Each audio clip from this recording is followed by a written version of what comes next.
Hi guys, welcome to Tech Lovers. आज की इस वीडियो सीरीज में हम सीखेंगे कि कॉन्स्ट्रेंट कैसे काम करती हैं और कॉन्स्ट्रेंट क्या होती हैं ओरेकल में, और इसमें हम नॉर्डिनल कॉन्स्ट्रेंट के बारे में भी पढ़ेंगे। So let's get start.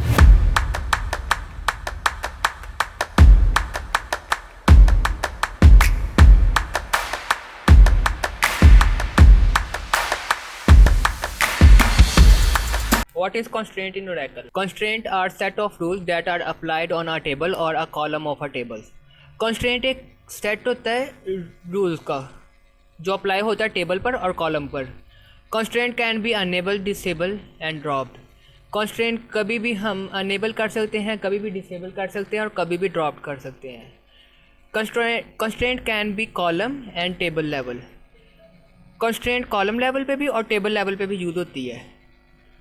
तो कॉलम लेवल कंस्ट्रेंट का क्या मतलब होता है? कॉलम लेवल कंस्ट्रेंट का मतलब होता है कि एक सिंगल टाइम पे एक ही कॉलम पर एक ही कंस्ट्रेंट लगती है। मतलब अगर दूसरे कॉलम पे कंस्ट्रेंट लगानी है तो हम दूसरे कॉलम पे भी कंस्ट्रेंट लगा सकते हैं। और टेबल लेवल कंस्ट्रेंट का मतलब क्या होता है? एक सिंगल कंस्ट्रेंट जो एक ही टाइम में एक ही टेबल के मुख्तलिफ कॉलम पर अप्लाई होती है।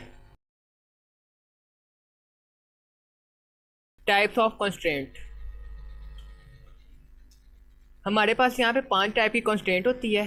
फर्स्ट टाइप होती है not null. Not null constraint क्या होती है? Never accept the null value. Second हमारे पास यूनिक कंस्ट्रेंट होती है। यूनिक क्या करती है कि यूनिकनेस ऑफ रिकॉर्ड रखती है। मतलब कि अगर ऊपर वाले रिकॉर्ड के अंदर एक नंबर 1 पास हो गया तो सेकंड रिकॉर्ड में हम 1 पास नहीं करेंगे, हम उधर 2 पास करेंगे। अगर उधर 2 पास कर दिया है तो थर्ड में हम 2 पास नहीं कर सकते, उसमें 3 पास करेंगे। तो ये यूनिक कंस्ट्रेंट हो जाता है। फिर प्राइमरी कंस्ट्रेंट आ जाता है। प्राइमरी कंस्ट्रेंट क्या करती है? कम्बिनेशन होती है नॉट नल कंस्ट्रेंट का और यूनिक कंस्ट्रेंट का। मतलब कि जो नॉट नल, इसको हम ना खाली छोड़ सकते हैं और ना इसके अंदर डुप्लीकेट डाटा ऐड कर सकते हैं। फोर्थ हमारे पास होती है चेक कंस्ट्रेंट। चेक कंस्ट्रेंट क्या होती है? Particular value of a particular type.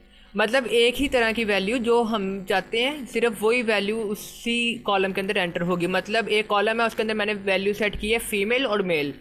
अब फीमेल और मेल के अलावा हम कोई सेकंड जो टाइप होती है, जो टेक्स्ट है, वो हम ऐड नहीं कर सकते। फिफ्थ हमारे पास है फॉरेन की।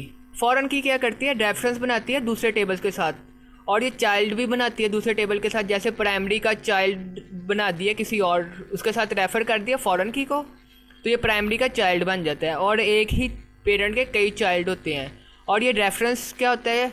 कुछ ऐसे एग्जांपल ले लेते हैं कि एक एम्प्लॉय का टेबल है, उसके अंदर एम्प्लॉय किस डिपार्टमेंट में काम कर रहा है वो दूसरा टेबल हो गया। वो अब एम्प्लॉय का टेबल डिपार्टमेंट के टेबल के साथ रेफ़र कर रहा है, एक दूसरे के साथ अटैच हो रहा है, तो वो हमारा फॉरेन की उसके ऊपर अप्लाई होती है। Not null constraint. Not null constraint only apply to a column level, never accept the null value. कि ये हमारी सिर्फ कॉलम लेवल पे अप्लाई होगी और ये कभी भी खाली वैल्यू नहीं लेगी। तो फ्रेंड्स, हम नॉट नल कंस्ट्रेंट को प्रैक्टिकली अप्लाई करके देखते हैं। तो हम अपने एसक्यूएल एडिटर में आ जाएंगे और यहाँ पे हम अपनी कंस्ट्रेंट अप्लाई करते हैं। पहले यूज़र के साथ कनेक्ट हो जाते हैं। तो यूज़र हमारा था हॉस्पिटल और इसका पासवर्ड भी था हॉस्पिटल। अब इधर एक टेबल क्रिएट करता हूँ। Create table. टेबल का नाम सैलरी, आईडी, आईडी की डाटा टाइप नंबर। इस पे अब लगाना है मैंने, तो पहले मैं करूँगा कंस्ट्रेंट लिखूँगा। कंस्ट्रेंट लिखने के बाद अब मैं सेल लिखूँगा। कंस्ट्रेंट का नाम दे रहा हूँ। कंस्ट्रेंट का नाम सेल लिखा, आईडी लिखी और एन लिख दिया। सेल सैलरी के अंदर से लिया है, आईडी कॉलम का नाम लिया और एन पास कर दिया। नॉट नल मैं ऐसे कह देता हूँ। मैं इसलिए सेल और आईडी लिखी है कंस्ट्रेंट का नाम, ताकि मैं बाद में अगर इसको अनेबल या डिसेबल करना चाहूँ तो मैं इजीली इसको एक्सेस कर सकता हूँ, या अगर मैं ड्रॉप भी करना चाहूँ तो इजीली मैं इसको देख सकता हूँ। और इसको एंटर प्रेस कर दिया और सेकंड ग्रुप कॉलम पे फिर चेक कर लेते हैं। सेकंड कॉलम पे चेक करने के लिए फर्स्ट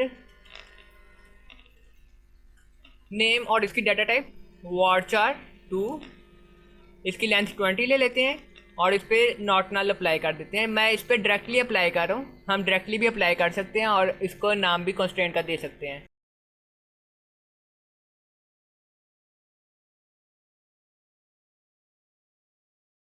टेबल क्रिएटेड। अब मैं टेबल को अगर डिस्क्राइब करूं, डिस्क्राइब सैलरी, सैलरी के टेबल को डिस्क्राइब किया तो ये देखिए मेरे दोनों कॉलम पे नॉट नल लग चुकी है। लेकिन लेट्स सपोज अगर हमें कोई ऐसा इशू फेस आ जाता है कि मुझे अब बाद में दोबारा एक टेबल क्रिएट करना है और इस टेबल के ऊपर बाद में कभी अनेबल करनी है, तो मैं उसके लिए क्या करता हूँ, पहले एक टेबल क्रिएट कर लेता हूँ। Create table emp id number, first name varchar2 20, last name varchar2 20। ये एक मैंने टेबल क्रिएट कर लिया। अब इस टेबल को क्रिएट करने के बाद अब मैं चाहता हूँ मेरी आईडी के ऊपर नॉट नल लग जाए, तो मैं क्या करूँगा, अल्टर टेबल, टेबल का नाम मेरा है emp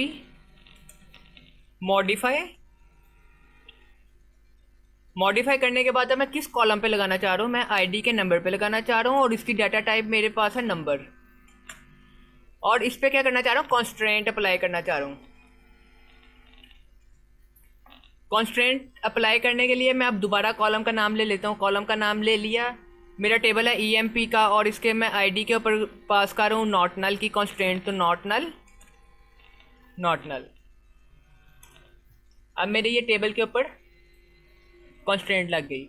अगर मैं चाहता है मैं डायरेक्टली पास कर दूं, मुझे ये टेबल का कॉन्स्टेंट का नाम ना देना पड़े, तो मैं क्या करता, alter table emp modify column का नाम,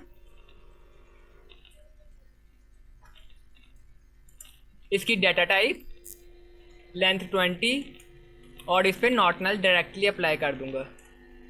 फर्स्ट नेम वाले के ऊपर भी मेरी कॉन्स्टेंट लग गई है। तो अब मैंने चेक करना है कॉन्स्टेंट को, फिर मैं डिस्क्राइब कर लेता हूँ, डिस्क्राइब emp।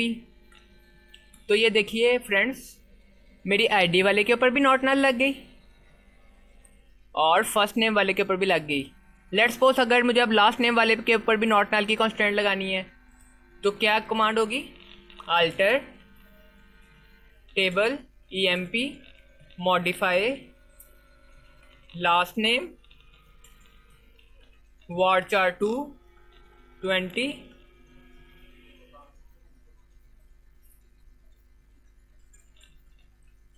Not null. अब ये देखें मेरे जो कॉलम है लास्ट नेम वाले, इसके ऊपर भी मेरी कॉन्स्टेंट लग गई है। तो इसको चेक कैसे करेंगे, डिस्क्राइब करूँगा emp को, तो ये देखिए मेरे तीनों के ऊपर कॉन्स्टेंट लग गई है। So guys, thanks for watching this video, stay connected with us, please like, subscribe and share.